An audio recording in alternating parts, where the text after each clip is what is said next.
Masayang binalita ng Bureau of Immigration o BI ang muling pagbabalik sigla ng turismo sa bansa. Alinsunod sa atikaan ni Pangulong Ferdinand R. Marcos Jr. na pagpapabuti ng ekonomiya.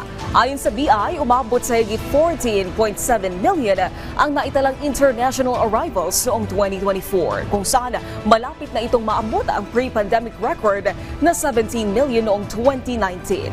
Batay sa kanilang record, mga Koreano na nagbabakasyon sa bansa ang pinakamarami na umaabot sa 1.7 million arrivals, habang pumapangalawa naman ang US na may 1.3 million at nasa 500,000 naman ang mga turistang galing sa China. Ayon sa immigration, patuloy ang kanilang commitment na suportahan ang athikain ng pamahalaan sa tourism recovery na isa sa naapektuhan ng pandemya. Ito ay sa pamamagitan ng visa extensions at immigration services para makaengganyo pa ng mas maraming turista na bumisita at magtagal sa Pilipinas.